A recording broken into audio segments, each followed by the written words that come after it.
Hello hi అండి అందరికీ welcome to my channel. నేను మీకు చెప్తున్న స్టోరీలో అలా బాధలు అనుభవిస్తున్న తల్లి చంటి పిల్లను పక్క వాళ్ళ దగ్గర వదిలేసి ఏదో ఒక పని చేస్తూ పాపను పోషిస్తుంది. అదే చేస్తుంది తల్లి.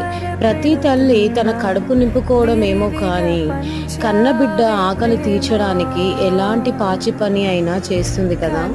ఇక్కడ కూడా ఈ తల్లి ఒక గొప్పవారి ఇంట్లో పాచి పని చేయడానికి వెళ్తుంది. ఆ పని మనిషి రోజు తన పాపను తీసుకొని వారింట్లో పని చేయడానికి వెళ్ళడం గమనించిన యజమానురాలు పాపను చూసుకోవడానికి ఎవరూ లేరా అని ఆ తల్లిని అడుగుతుంది.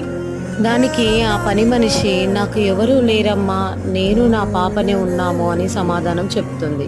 అప్పటి నుండి ఆ యజమానురాలు పని మనిషిని ఒక పని చేసే దానిలాగా కాకుండా ఒక సొంత మనిషిలా తను చూసుకుంటుంది.